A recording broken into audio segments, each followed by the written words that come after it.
bonjour à tous. On est super en retard en fait. Grâce à... Bon, enfin, il n'est pas sorti, je ne vais pas dire de mal.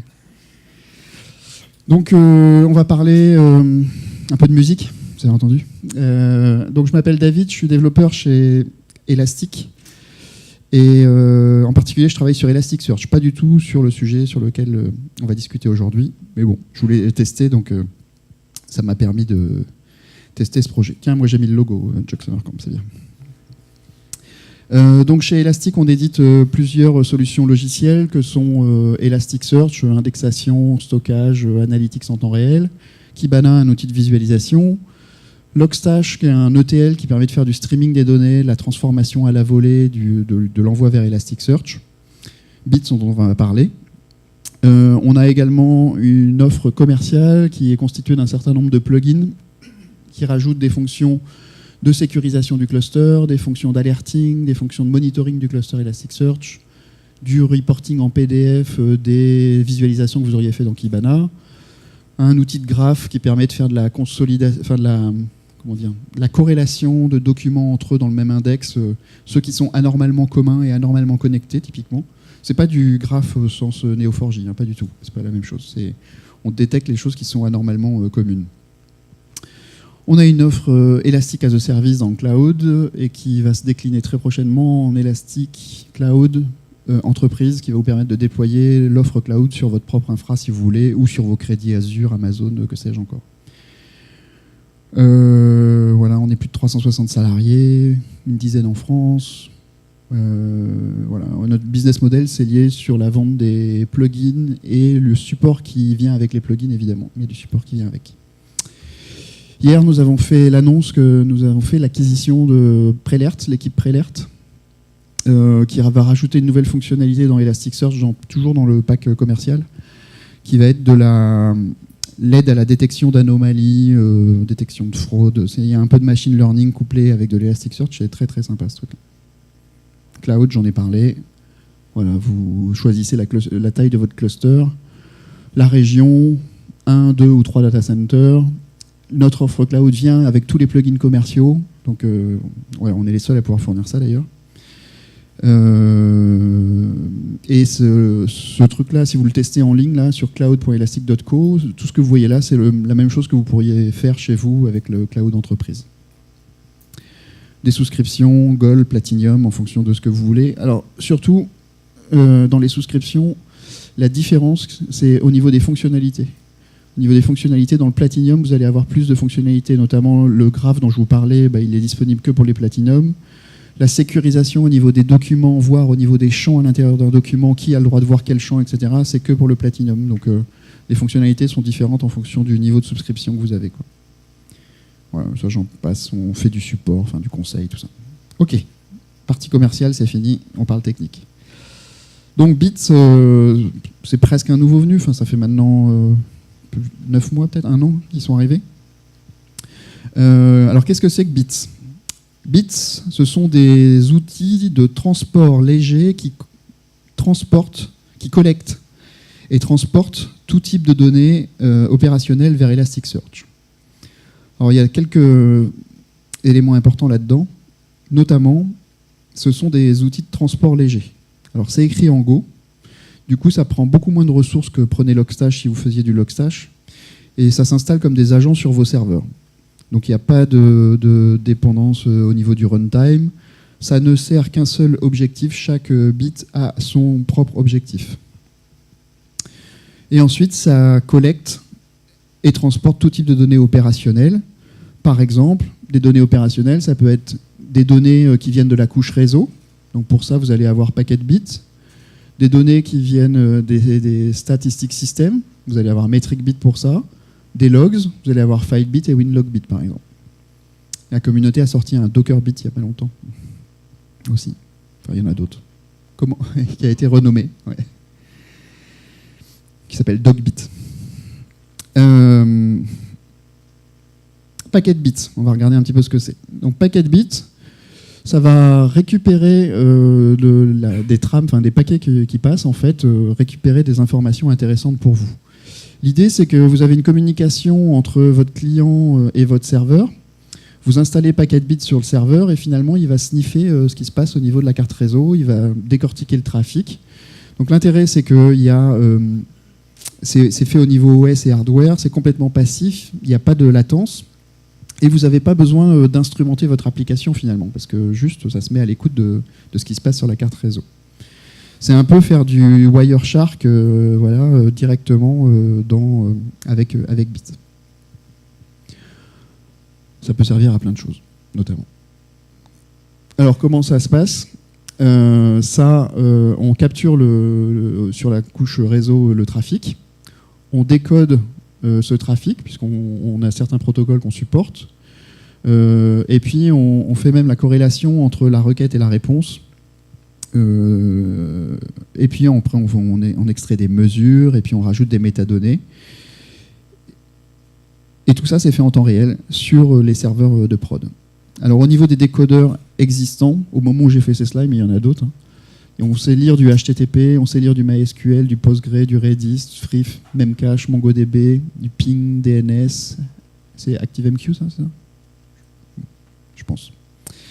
Et puis éventuellement les votes. Donc la communauté en rajoute. Rajoute pas mal de choses, donc c'est assez sympa. Donc ça, c'est la partie réseau Packetbit. MetricBit, l'idée, c'est de faire tourner comme un top sur chacun de vos serveurs et de collecter tous les métriques et de les envoyer vers Elasticsearch. Donc on va collecter quel type de métriques ? Des métriques système, donc la charge, l'usage CPU, etc. La mémoire, par process, donc quels sont les top 10 des process qui sont en train de tourner.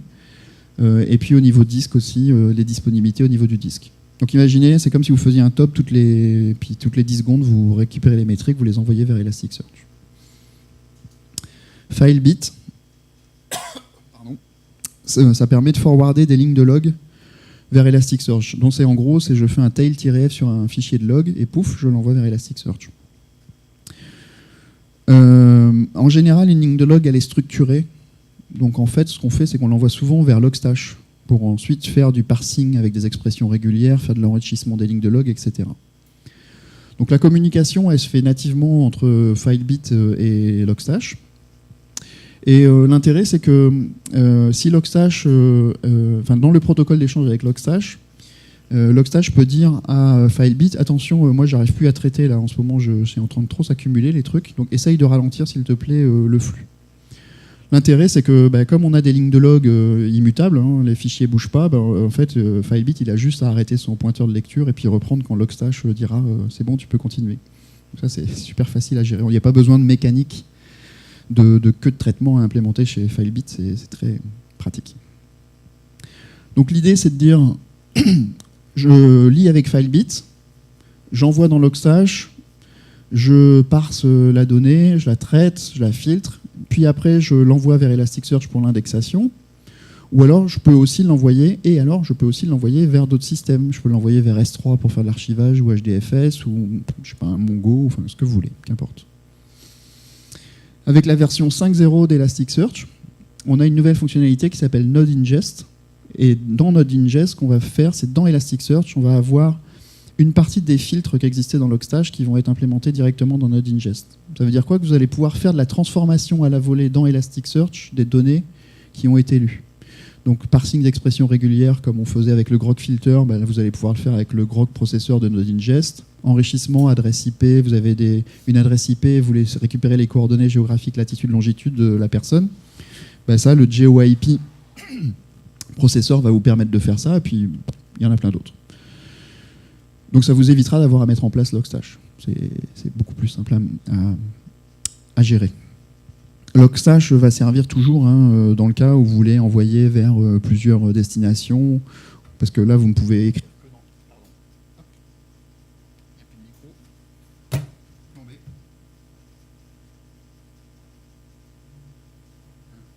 3, 4, ok.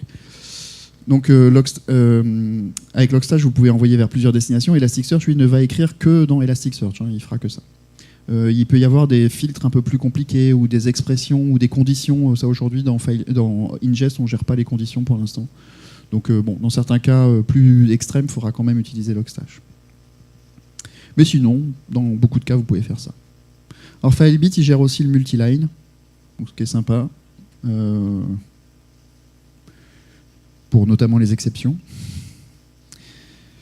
On a un autre système qui s'appelle WinLogBit, comme son nom l'indique, va permettre de forwarder les événements Windows vers Elasticsearch.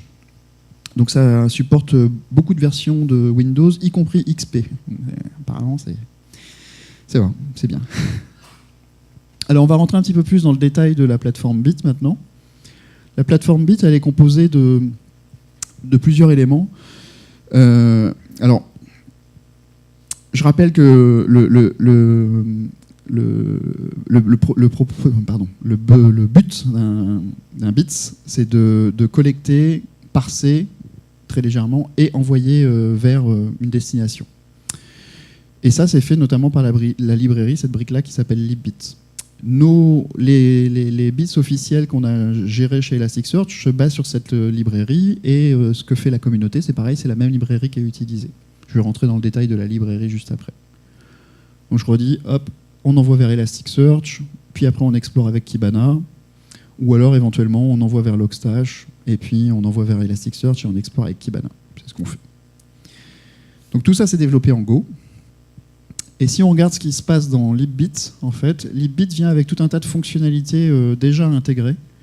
Donc notamment la gestion des fichiers de configuration. On va le voir tout à l'heure dans mon exemple. Quels sont les paramètres que j'ai pour mon bit en question. Du debugging, du filtrage s'il y a besoin, la gestion de la ligne de commande, du logging, différentes outputs. Donc vous pouvez, on l'a vu tout à l'heure, on peut envoyer vers Elasticsearch directement, on peut envoyer vers Logstash directement, on peut maintenant envoyer vers Redis si ma mémoire est bonne. Je crois qu'il y a Kafka aussi qui est supporté. Éventuellement, il y aura peut-être d'autres destinations possibles.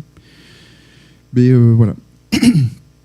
Et puis quand vous écrivez votre propre community bit, vous bénéficiez de tout ça nativement. Ça vient aussi avec une plateforme de test. Alors ça, je n'ai pas testé la plateforme de test, je n'ai pas essayé. A priori, ça prépare pas mal de choses, mais bon, je n'ai pas eu le temps et le courage peut-être pour tester ces doutés, donc je n'ai pas besoin. Vous avez aussi un petit ce repos là, Bitpacker, qui permet en fait de fabriquer des distributions. Comme c'est un binaire à installer sur les machines, ça veut dire qu'il faut avoir une version Windows, une version Linux 32 bits, une version Linux 64 bits, une version macOS, etc., etc. Une DRPM, des Debian. Donc pour faire tout ça, ce projet-là va utiliser Docker et va générer toutes les instances qu'il faut pour tous les exécutables derrière pour packager votre projet.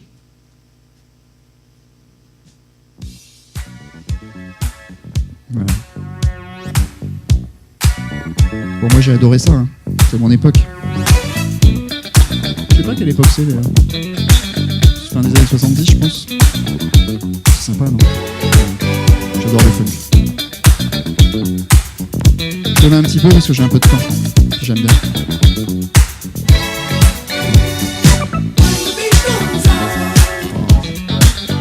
Il n'y a rien de mieux que ça, hein, franchement. Mais bon. Donc on va coder, on va faire quelques petites démos. On va coder notre propre projet.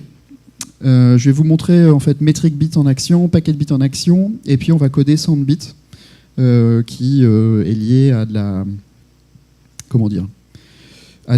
la musique, un fichier MP3 qu'on souhaiterait analyser. Donc c'est ce que je vais faire maintenant. Je mets ça là. Hop, vous entendez toujours? Ça va? Ok.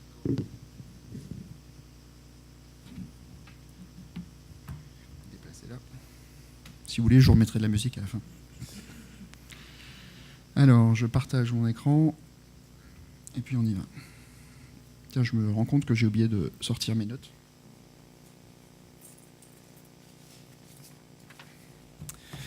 Voilà. Parce que je vais avoir besoin de mes notes. Le Go et moi, c'est pas encore tout à fait ça. Alors, c'est partagé. Ouais, c'est bon. Vous voyez ce que je... Alors j'ai démarré déjà depuis tout à l'heure, quand Quentin parlait, j'avais démarré, donc j'ai un nœud Elasticsearch qui tourne ici sur ma machine. J'ai démarré metric bit, donc il collecte les process système là. j'ai démarré Packetbit. Alors vous fiez pas à toutes ces traces là, c'est pas normal. Je l'ai signalé hier, donc ils ont patché, et ils ont laissé une petite ligne de debug qui n'aurait pas dû apparaître dans la version définitive bêta 1 d'Elasticsearch, de la stack. Et donc de Packetbit, vous aurez plus ces traces. J'ai démarré Kibana. Et puis, j'ai démarré aussi une application que j'ai développée en Java, qui est une petite application web qui tourne dans Jetty et qui fait des appels MySQL, qui insère de la donnée dans MySQL, etc. Donc, parce que je vais simuler un peu de trafic. Donc, si je regarde ce que j'ai ici au niveau Packetbit, typiquement, donc là, j'ouvre. Packetbit, MetricBit et compagnie viennent avec des interfaces par défaut dans Kibana. Donc, ces dashboards sont déjà pré-enregistrés. Donc là, j'ai pas grand-chose, c'est vrai. Donc je vais commencer par faire des petits appels à mon application. Là, je suis sur la page, sur la home. Donc j'espère, ça rafraîchit toutes les 5 secondes ce truc. Donc normalement, voilà, je commence à voir apparaître un peu de trafic, vous voyez, des temps de réponse éventuellement là. Ça c'est quoi? Ouais, de la latence. Ouais, bon, différentes petites choses. Je vais faire une initialisation. Tiens, donc dans ma base MySQL, je vais insérer 10 000 documents, par exemple. Tac. Donc si je regarde dans Packetbit, on devrait voir des transactions au niveau de la base de données apparaître prochainement, je pense. On va voir ça. Qu'est-ce que j'ai ici? J'ai des OK. Donc ça va. Je vais rafraîchir un peu. Tac. Ouais, alors là, je vais mettre ça en plus petit. Voilà. Donc là, on voit de mes transactions, en fait, vous voyez, MySQL qui commence à arriver. Donc j'ai des transactions web, des transactions MySQL. Si je regarde mes performances MySQL, donc il y a un dashboard qui est vraiment dédié à ça. Je vais voir. Alors, est-ce que j'ai des erreurs MySQL? Non, j'en ai pas. Mais j'ai des sets, des selects, des commits, des updates, des inserts. Donc les voilà. Je vais mettre ça en plus petit. Tac, on les voit ici.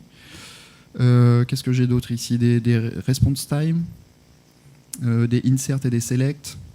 Donc si je refais d'autres select, je vais me mettre dans une autre page.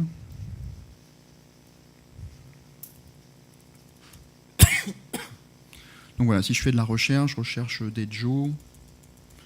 Je peux faire d'autres types de requêtes, la recherche avancée. Joe, j'en ai pas. Je sais pas si j'en ai en France, ouais. À Nantes, ok. Donc ça, en fait, tout ça, ça balance depuis mon application métier des appels vers SQL. Et si je regarde dans mon interface Packetbit, je rafraîchis un peu. Voilà, je vois ici des inserts, des selects, enfin tout ce que vous voulez, tout ce que vous désirez voir. Alors, ce qui est pas mal, c'est que derrière, vous avez le top 10 des requêtes. Donc là, j'ai beaucoup de sets autocommit. Ouais, j'ai fait beaucoup d'insertions, donc ça doit être pour ça. Voilà, ça c'est les requêtes, ce qu'on a vu s'exécuter le plus fréquemment. Les requêtes les plus lentes. Voilà, quelles sont le top 10 pour la période donnée des requêtes les plus lentes. Donc ça sans instrumenter le code, hein, j'ai rien fait. J'ai juste fait écouter la couche réseau, c'est tout ce que j'ai fait. Donc voilà, les inserts ont été assez lents a priori. Ok. Je peux faire d'autres trucs. Donc, je vais revenir dans ma vue overview. On va voir. Ok, donc voilà, mes graphiques arrivent. Je vais regarder maintenant la partie web.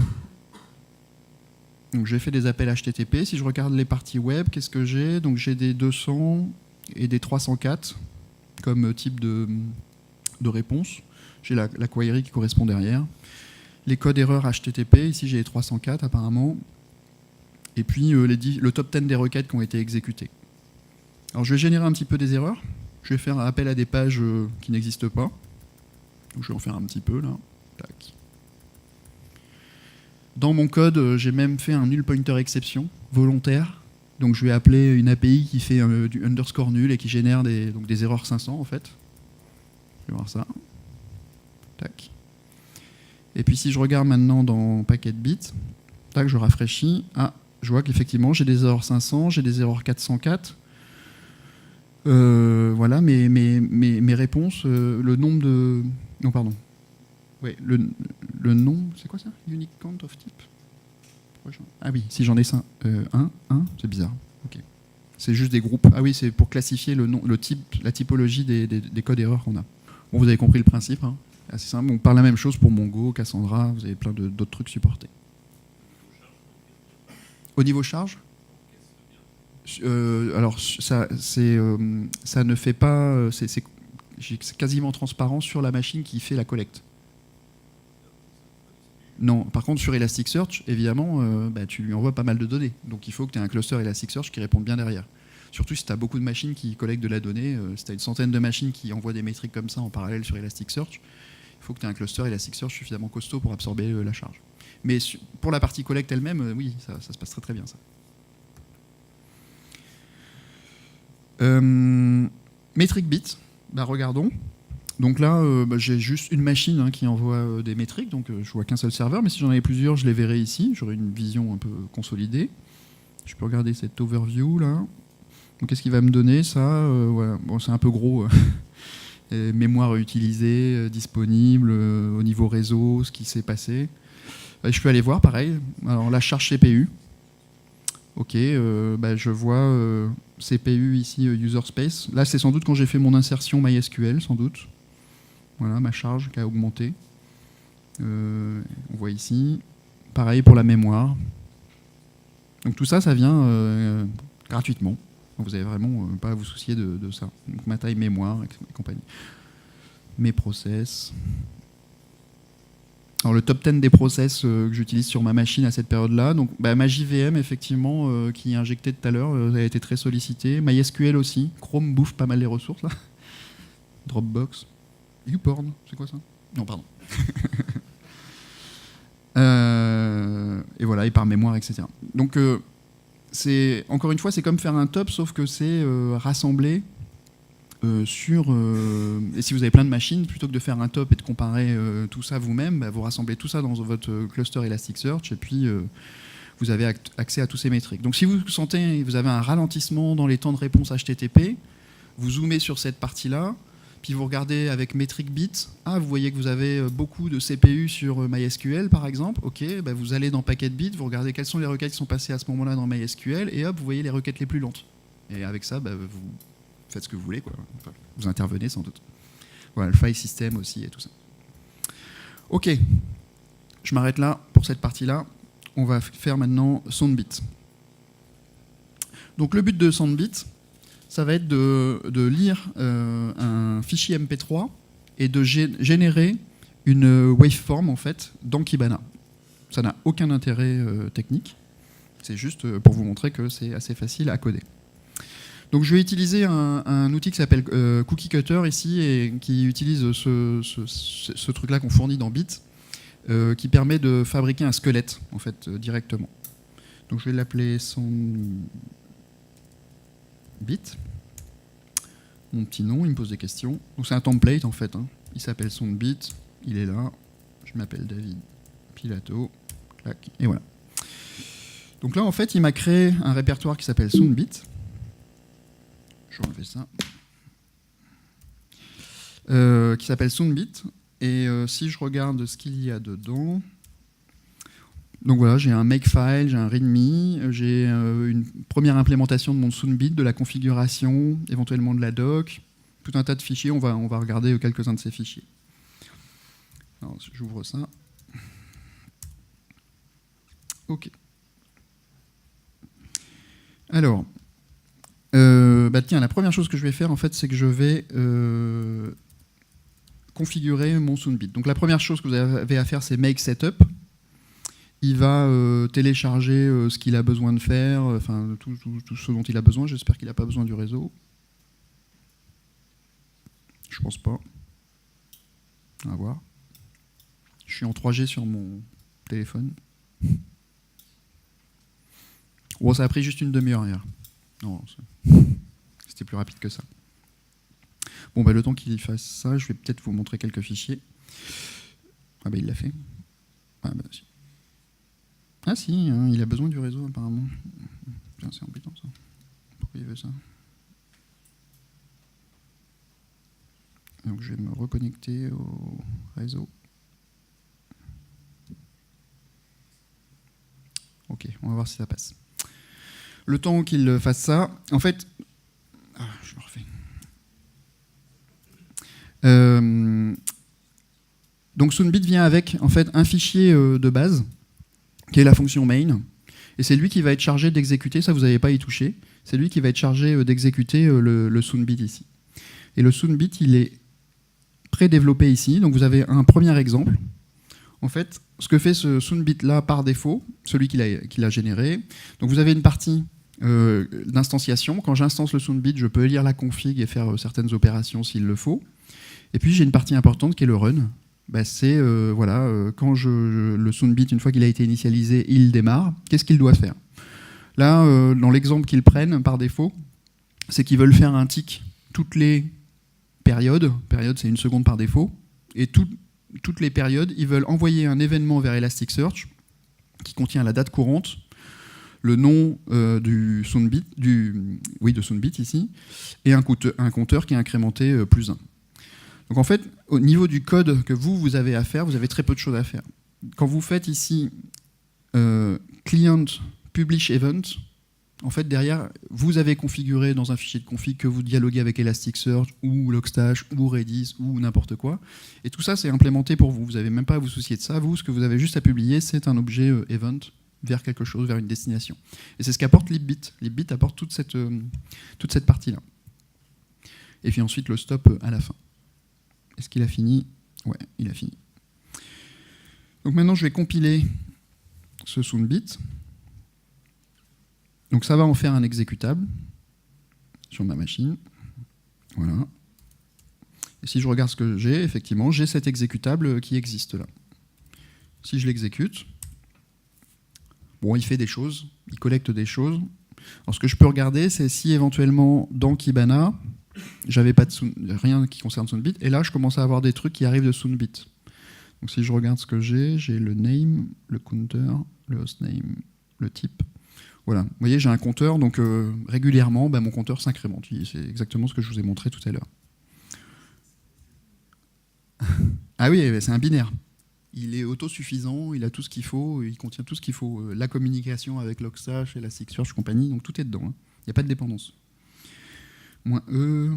Alors je peux faire ça, c'est pour débugger. Ça va vous montrer exactement ce qui se passe. Ouais. Le message, on le voit passer régulièrement, toutes les secondes. Clac, le compteur incrémente et il l'envoie vers cette destination. Ok. Ça c'est bon. Ça, c'est... Alors, je vais maintenant coder mon bit. Faut pas que je mette au féminin parce que je me suis fait avoir à une autre conférence, je le disais au féminin et ça allait plus du tout en fait. Alors, j'utilise une librairie qui s'appelle Sox, qui est une librairie qui permet de faire de l'analyse de son. Donc, j'ai déjà fait une commande qui s'appelle GoGet. C'est celle-là. Voilà. Qui est déjà fait, GoGet. Puis j'ai installé la librairie, le wrapper Go pour Sox. Et maintenant, je vais aller modifier mon SoonBit. Alors, je vais m'aider de ce cheat là, qui est juste à côté. Encore une fois, je ne suis pas super bon en Go. Alors, je vais importer la librairie mathématique, je vais en avoir besoin, et puis mon fameux wrapper pour Sox. J'ai besoin d'avoir une information sur le nom du fichier MP3 que je veux analyser. Donc je vais rajouter ici name, et puis je vais mettre en minuscule, pardon. Et puis c'est une chaîne de caractères. OK. J'ai un fichier qui s'appelle config. Oui, c'est pas celui-là du tout. Pardon. Où est-ce qu'il est? Il est là. Non, non plus. Où est-ce qu'il est celui-là? Non. Si, celui-là. Non. Excusez-moi. C'est celui-là. Voilà. C'est un fichier YML exemple qui était la configuration de mon SoonBit par défaut. Tout à l'heure, donc on avait dit toutes les secondes, il voulait envoyer un métrique. Alors d'abord, la première chose que je vais faire, c'est que moi, je vais envoyer un métrique toutes les 100 millisecondes, c'est ce que j'ai envie de faire. Donc je vais garder ce champ période, puis je vais rajouter un champ name, le fameux que j'ai voulu ajouter tout à l'heure, et je vais lui dire, tu vas aller lire un fichier qui est ici. Je vais prendre cette ligne. Voilà. Je vais dire, pardon. Voilà, tu vas me lire le fichier dans le répertoire musique, ce fichier MP3 là. Ok. J'ai besoin... Donc ça, le nom, je l'avais déjà rajouté, oui. J'ai déjà rajouté ce truc, oui. Je vais générer... alors, pour fonctionner, Soundbit, il va lire un fichier qui s'appelle soundbit.yml. C'est celui que vous voyez ici. Ce fichier-là, en fait, il se base sur le fichier de configuration bit.yml, mais il va l'enrichir de toutes les fonctionnalités dont on a parlé tout à l'heure, communication avec Elasticsearch, Logstash, etc., enfin tous ces trucs-là. Donc pour le générer, il faut que je fasse... c'était où? Pardon. Je me perds un peu dans mes fenêtres là. Un make update.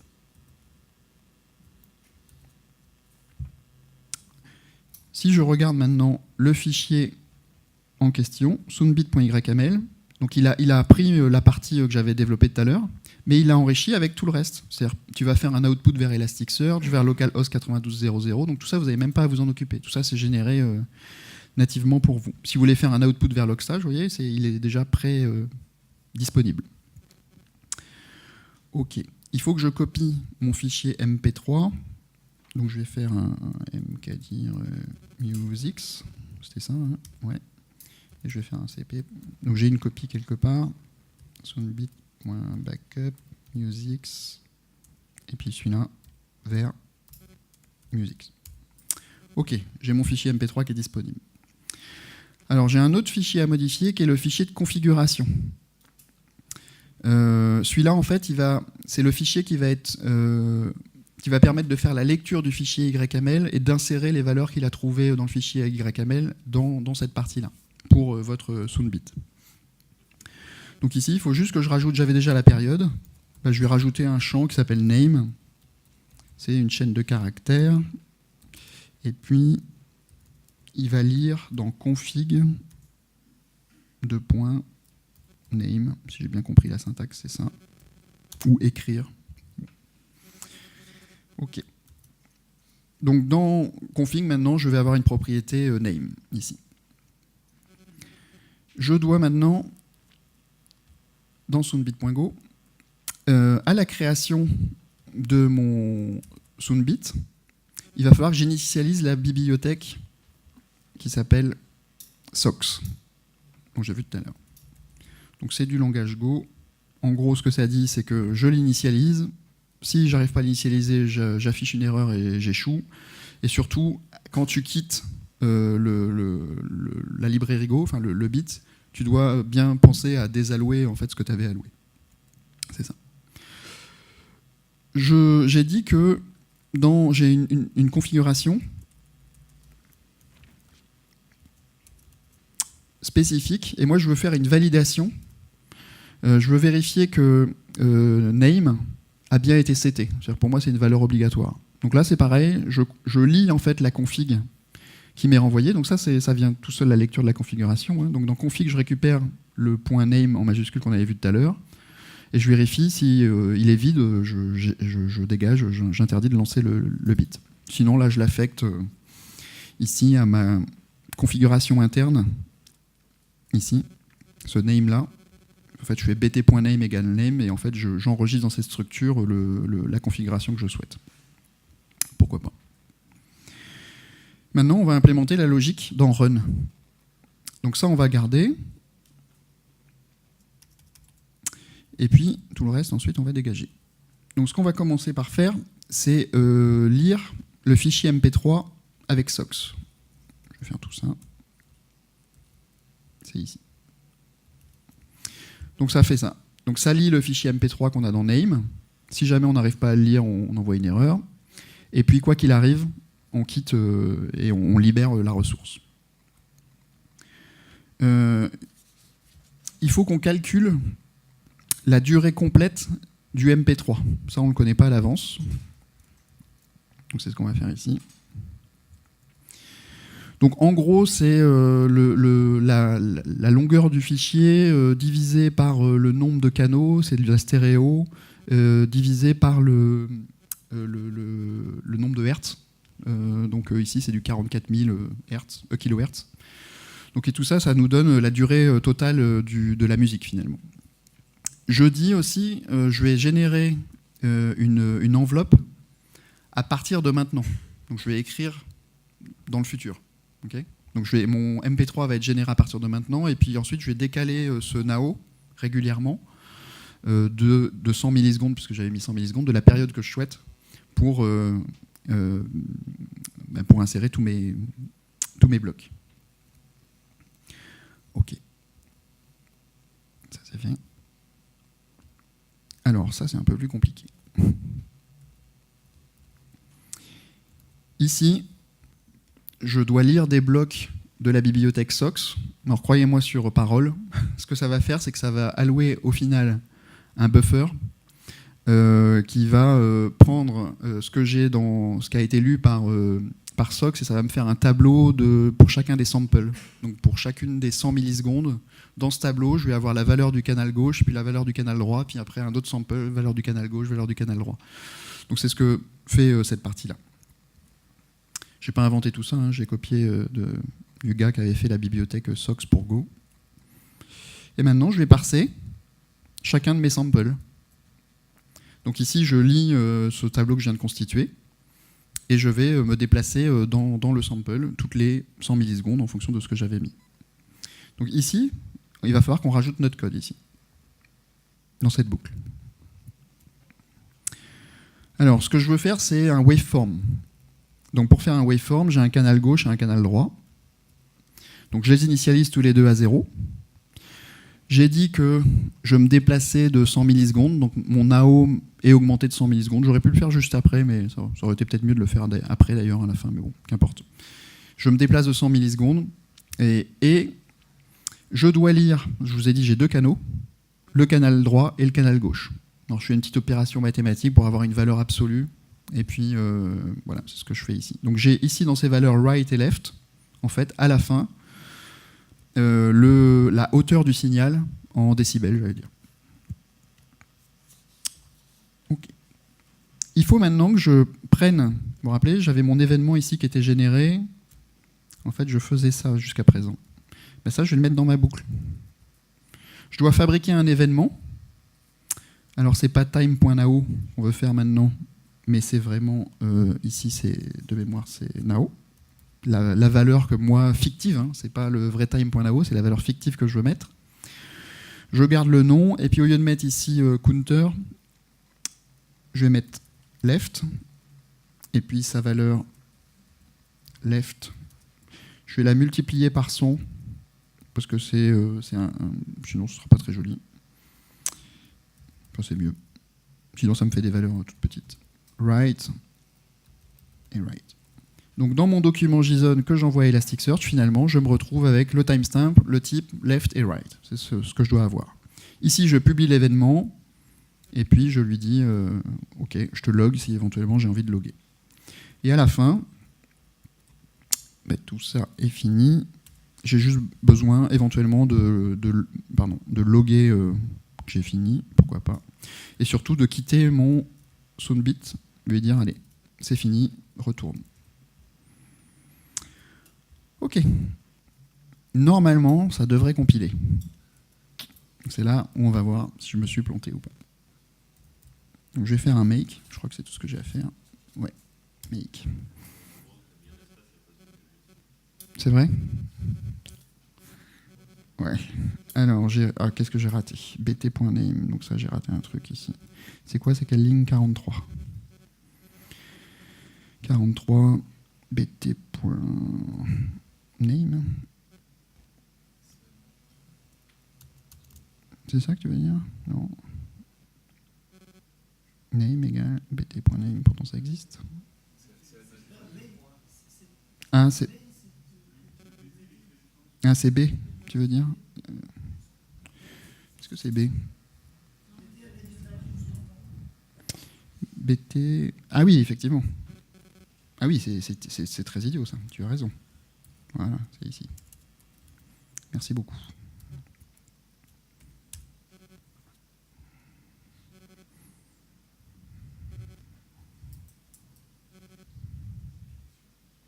OK. Compilé. Mais exécutons ça. Ce que je vais faire, tiens, je vais virer l'existant. Je vais aller ici dans Developer Tools et je vais faire un delete Soundbit étoile. Donc voilà, je dégage mon index Soundbit, comme ça je n'aurai pas de pollution. Et je retourne dans mon Discover, donc j'ai pas de résultat. J'exécute Soundbit. Bon, a priori il a fait quelque chose, il n'a pas râlé. Si je rafraîchis ça maintenant, je vois que j'ai des documents qui commencent à arriver. Donc je vous ai dit, on écrit de maintenant vers le futur. Donc ce que je vais faire en fait, c'est que je vais regarder en valeur absolue. Donc j'ai commencé à peu près à ce moment-là. Oups. Donc de maintenant, je vais mettre de 0,5 à, je sais pas, 20. Et puis ma musique, elle dure à peu près 5 minutes, pardon. Donc je vais faire ça. Donc effectivement, je vois mes samples insérés dans Elasticsearch ici. Et si je regarde les samples en question, si j'en regarde un, le document JSON ressemble à ce que j'ai dit tout à l'heure. En plus, il y a quelques métadonnées qui ont été ajoutées, mais vous voyez, j'ai le left, le right et le type égal Soundbit, etc. Donc maintenant, on veut faire un waveform avec tout ça. On va utiliser un outil qui s'appelle TimeLion, donc qui est un plugin disponible dans Kibana naturellement. Donc là, ce que fait TimeLion par défaut, c'est qu'il est en train de regarder, il interroge, c'est un outil pour les time series. Donc il interroge tous les index Elasticsearch. J'ai toujours packet bit et metric bit qui tournent, donc c'est pas très très intéressant ce que je vois ici. Il faut que je force l'index. Je dis que l'index est égal à soundbit-étoile. Donc voilà, là on voit que j'ai effectivement des données. Alors c'est toujours sur les last 5 minutes. Il faut que je récupère mon temps. J'avais dit que c'était entre 50-20 55-20 peut-être alors. Ça me semble bizarre, ouais. Ouais, c'est même plus que 55. 5-20. Ouais, c'est ça. 11h05. 20 jusqu'à 11h10. Ok. Donc je vois ici mes time series. Alors c'est juste des counts, c'est le nombre de données que j'ai pour l'instant dans ce time series. Je veux afficher ça sous forme de barre. Je vais mettre une taille de 2. Donc en fait c'est des expressions que vous enchaînez les unes après les autres. Donc là je vois effectivement j'ai des barres pour chacun des samples que j'ai vus. J'ai mis un intervalle, je vais mettre à la seconde. Ok. Ce que je peux faire, c'est de demander à TimeLion de me calculer un métrique en fait.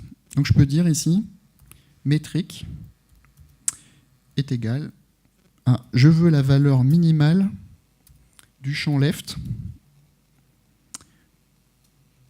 pour cette partie-là. Donc voilà, j'ai la valeur minimale du champ left pour cette partie-là. Donc c'est ce que m'affiche là TimeLion. Et ce qui est bien, c'est qu'avec TimeLion, je peux en fait ajouter sur le même graphique 2 courbes. Donc je peux lui dire, ajoute-moi une autre courbe qui vient aussi de l'index Soundbit. Ça pourrait venir d'autres choses, d'une autre source de données, d'un autre index, etc. Sur TimeLion, vous pouvez ajouter des valeurs ensemble. Et je vais mettre ici maintenant, ça c'est right. Ok, donc je vois mes 2 courbes superposées, left et right. Bon, celle-là, il faut que je fasse une négation. Donc je vais dire, tu vas multiplier par -1. Ok, on y est presque. Il y a juste un petit défaut, c'est que la barre, elle est mal... en fait, il empile le premier graphique avec le deuxième. Donc il part du haut du premier pour réduire ensuite en bas. Donc il faut que je lui dise de ne pas stacker. Je vais mettre false. Ça ressemble à un waveform.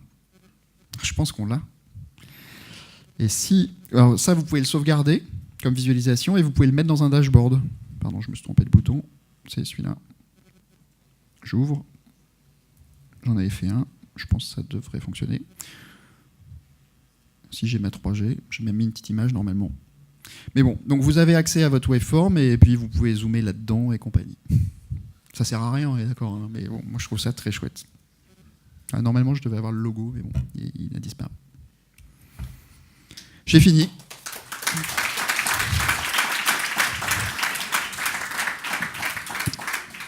Donc, si vous voulez, le code est accessible. si vous voulez le refaire vous-même. Et puis jouer avec Bits, c'est super sympa, c'est vraiment facile à mettre en œuvre. Ça vous aidera à collecter de la donnée facilement. Si vous avez des questions, je suis dispo. Sinon, on passe au suivant, comme ça on récupère un petit peu de temps.